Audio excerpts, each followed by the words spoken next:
In the early hours of the morning, long before the glass towers of Silverline Corporation lit up with ambition and arrogance, Rosa Alvarez slipped through the side gate like a shadow. She wasn't seen by most employees. They didn't know her name, didn't notice her small frame wrapped in a faded coat, didn't care about the calluses on her fingers or the quiet grief in her eyes. To them, she was just the cleaning woman, a figure who blended into the marble walls and polished floors she scrubbed day after day, year after year. But if they had looked closer, if anyone had paused even once to ask her anything at all, they might have noticed something strange, something off. Because Rosa was hiding a secret that could destroy everything. Up on the third floor of the building, tucked behind the maintenance hall near the unused fire exit, was a supply closet that no one bothered to check. It had a broken lock, a dusty light bulb, and rows of old cardboard boxes. It was here, in this cramped, airless space, that Rosa kept her son, 2-year-old Nico. Wrapped in a nest of worn-out sweaters and stuffed animals salvaged from office giveaways, Nico slept through most of the day, hidden away from security cameras, supervisors, and curious interns. Rosa had trained him from the moment he could sit up to be quiet, to stay still when he heard footsteps, to never cry loud, even if he was hungry. Every morning before the office woke up, Rosa would rise at 4 a.m., take a sponge bath in the janitor's restroom, put on her gray uniform, and then sneak upstairs with a soft bag of old food, bread crusts, cold rice, leftover fruit from meeting rooms. She'd gently open the closet, kiss Nico's forehead, and feed him in silence.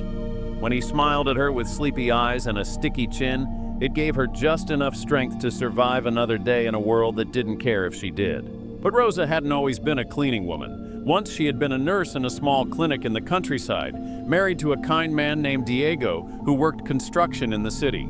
They had planned to move to the suburbs to raise their child in a home with a little garden. But one rainy afternoon, a scaffold collapsed on Diego while he was repairing the CEO's private villa.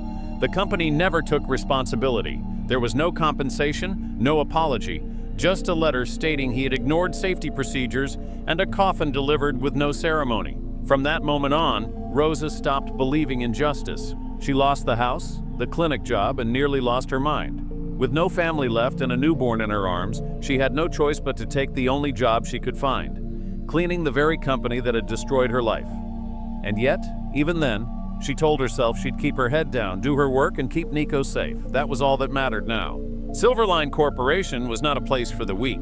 The building itself was a cold monument of power, floor-to-ceiling glass, robotic security systems, motion sensors, and an army of suits walking with purpose, speaking in clipped tones, their eyes glued to phones and portfolios. On the top floor sat the throne, the office of Leonardo Vance, the founder and CEO. He was a man whispered about in fearful tones, brilliant, ruthless, emotionally detached. His stare alone was enough to make directors stammer and interns cry. Nobody dared approach him unless summoned. He was known as the Ice King, a nickname that wasn't just about his personality, but about his past. 6 years ago, Leonardo had been a very different man. He was warm, charming, and madly in love with his wife, Clarissa. They had a son together, Elijah, a boy with a wild laugh and the same storm-gray eyes as his father. Leonardo brought Elijah to work sometimes, letting him scribble on whiteboards and run through conference rooms. The building had once echoed with that boy's laughter. But that light vanished on a winter morning when Clarissa and Elijah were driving to surprise Leonardo with a birthday lunch. A delivery truck lost control at an icy intersection. The car flipped and crushed under its own weight. Clarissa died instantly. Elijah was found 30 feet away, thrown from the vehicle. Leonardo arrived just as the coroner zipped up the bag. He screamed like a man losing his soul. From that moment, something inside him froze. He locked away every photo, banned anyone from mentioning their names, and buried himself in work. The only thing he kept was the memory of a single thing, a birthmark, shaped like a crescent moon on Elijah's left shoulder. He used to kiss that mark every night before bed, tracing it with his fingers like it held magic. The world around him forgot, but he never did. Years passed. Then, one rainy Friday morning, fate shattered the glass shell he had built around his heart. Rosa had finished mopping the lower floors and was rushing upstairs to feed Nico. She knew she was late. He would be hungry by now. Her hands trembled slightly as she pushed open the closet door, revealing Nico sitting quietly in his little corner, holding a sock puppet and humming softly to himself. His face lit up when he saw her. "Mama!" he chirped. "Shh, mi amor. Mama's here," she whispered, crouching beside him and pulling out a thermos of warm soup. "Eat slowly, okay?" She held the spoon to his mouth, blowing gently, savoring the tiny moment of peace. But outside the closet, the elevator dinged. Leonardo Vance had arrived 2 hours earlier than expected. He wasn't supposed to be there. No one saw him enter. He had come in through the underground garage, escaping an ambush of reporters waiting for a press statement on a recent scandal. His head throbbed, his mood was bitter, and he wanted to review old files on the 3rd floor, away from everyone, away from the ghosts in his penthouse suite. He walked briskly past the cubicles, turned the corner, and heard a child's voice. At first, he thought he was hallucinating, but no, it was soft, real, a little boy's voice, laughing. Leonardo froze. He followed the sound to the maintenance closet, a place he hadn't visited in years. He pushed the door open, and what he saw made the blood drain from his face.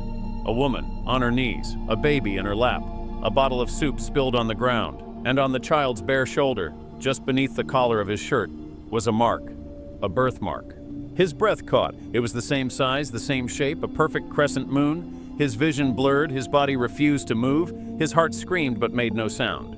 Rosa looked up and her soul nearly leapt from her body. She knew who he was. Everyone did.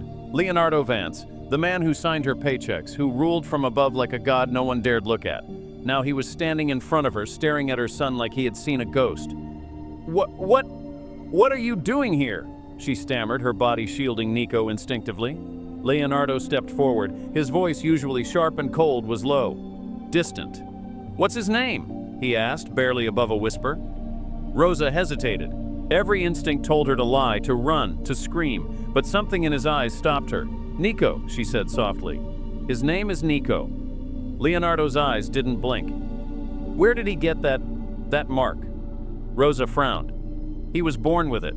He moved closer, kneeling now, his expensive suit brushing against the dirty floor. Rosa's breath caught. The most powerful man in the building, kneeling in front of her like a father seeing his child for the first time. Nico looked up at him, curious, unafraid. And then, to Rosa's shock, the little boy reached out and touched Leonardo's face. "Cold," he said, giggling. Leonardo didn't flinch. He took the boy's hand in his. His fingers were shaking. And then, out of nowhere, he wept. Not loudly, not in sobs, just quiet, broken tears that dripped down his cheeks like rain leaking from a crack in the roof. Rosa didn't understand. Nico watched, confused, and leaned forward to wipe his face. "Don't cry," he said softly. Leonardo opened his mouth to speak, but no words came. Something was happening, something impossible. He looked at Rosa, and in a voice that sounded like it hadn't been used in years, he whispered, "I need to know who his father is." Rosa blinked. The question hung in the air like smoke, thick, confusing, dangerous. Her mind raced. Why was he asking? What did he see in Nico that made his hands tremble like that? She hugged her son closer, pressing his tiny body into her chest, her heart thudding so loudly it felt like the room could hear it. "I don't know what you mean," she said finally, her voice quiet but firm. Leonardo's gaze didn't waver. "The birthmark. That's not something everyone has. My son..." His voice cracked, then hardened again, as if trying to pull itself back together. "My son had the same mark." Rosa's mouth went dry. "I'm sorry for your loss," she said gently. "But this is my child." Leonardo stood slowly, wiping his face with the back of his hand, trying to compose himself, but the armor had cracked. He wasn't the Ice King right now. He was just a man who had seen something that tore open every scar he'd buried beneath years of silence. "I buried a child with that same mark," he whispered, "and for a second when I saw him, it felt like..." He stopped himself. The words were too fragile. He turned away as if ashamed of the emotion he had just shown. Rosa rose too, pulling Nico up with her. "We shouldn't be here," she said softly. "If security finds out I've been keeping him in this building, I'll lose everything." Leonardo turned sharply, his voice suddenly filled with command again. "No one will touch you. No one will speak a word of this. Do you understand me?" Rosa narrowed her eyes. "Why?" His lips pressed together, a war raging behind his eyes. He looked back at Nico, who now played with the buttons on Rosa's coat, blissfully unaware of the storm circling around him. "I want a DNA test," he said at last. The words slammed into Rosa like a blow to the chest. She gasped, almost stumbling. "What? I need to know, Leonardo said, stepping forward. I need proof. I'm not accusing you of anything, but if there's even a chance that... No, Rosa said, backing away. You don't get to walk in here and demand things. You don't know me. You don't know anything about my son. Leonardo's jaw tightened. You're right. I don't. So help me understand. There was a pause. Long, heavy. I lost everything once, Rosa said, her voice trembling. My husband died working for your company. I lost my home, my life. I fought every day just to keep my son alive. I don't need you dragging me into whatever pain you're carrying. I'm not trying to hurt you, he said softly. She shook her head. Even if he were your son, what would you do? Take him away, put him in a glass tower like this one and teach him how to survive without love? Leonardo looked genuinely wounded by the question. I don't know, he said honestly. I just know that I looked into his eyes and saw something I haven't seen in years. I saw Elijah. Rosa didn't reply. She scooped up Nico, who was now dozing against her shoulder, and brushed past Leonardo toward the door. But just before leaving, she turned back. You may be rich, powerful, feared, but I'm the one who's raised him. I'm the one who's fed him from scraps and sang to him in the dark. You don't get to show up now and decide his story. And then she walked away, leaving Leonardo alone in the flickering light of the supply closet, staring down at the soup spilled across the concrete. The next few days at Silverline were strange. Rosa kept her head down, but she could feel it, eyes on her. People who'd never noticed her before suddenly nodded at her in passing. The HR manager called her in for a wellness check. A new uniform arrived at her locker with no explanation. And most unnerving of all, a security pass showed up with her name, allowing access to executive floors. She didn't use it. She couldn't trust it. But she knew who it came from. Meanwhile, Leonardo couldn't sleep. He spent hours replaying that moment in the closet over and over. Nico's eyes, his laugh, the warmth of his hand. He dug through old records, checked employee files, tried to find any connection between Rosa and his past, but there was nothing. No clue. Just a storm inside him that wouldn't calm. He stopped meetings mid-sentence. He ignored calls. Even his assistant Miriam, who had worked beside him for 10 years, noticed. You look like you've seen a ghost, she said one afternoon, placing coffee on his desk. He didn't respond. Is this about the merger? She asked gently. He looked up, startled. What? You've been different. He nodded vaguely. It's not the merger. She waited, but he offered nothing more. That night, Leonardo drove to the city records office. He used his name to open sealed documents, searched every birth certificate issued in the city in the last 3 years. Finally, at 3:47 a.m., he found it. Nico Alvarez, born February 12th. Mother, Rosa Alvarez. Father, listed as unknown. He stared at the word unknown for a long time. It stared back at him like a mirror. At the end of the week, Rosa was called to the top floor. She almost didn't go, but something told her she had to. She left Nico with a kind old security guard who sometimes watched cartoons with him when Rosa was busy. Then, nervously adjusting her uniform, she stepped into the private elevator. The ride felt like eternity. When the doors opened, the office was empty, quiet, cold. Leonardo stood by the window, looking out over the city like a king surveying a kingdom that brought him no joy. Come in, he said without turning. Rosa stepped in, unsure of where to stand. She stayed near the door. I looked up your file, he said calmly. I know about your husband. I know he died working for one of our private sites. Rosa didn't speak. I want to apologize, Leonardo said. That made her flinch, not because she didn't want it, but because she had stopped expecting it from anyone. There's more, he continued. I've filed an official motion to investigate the accident. If our company failed in any way, you'll receive compensation, real compensation. Why now? She asked.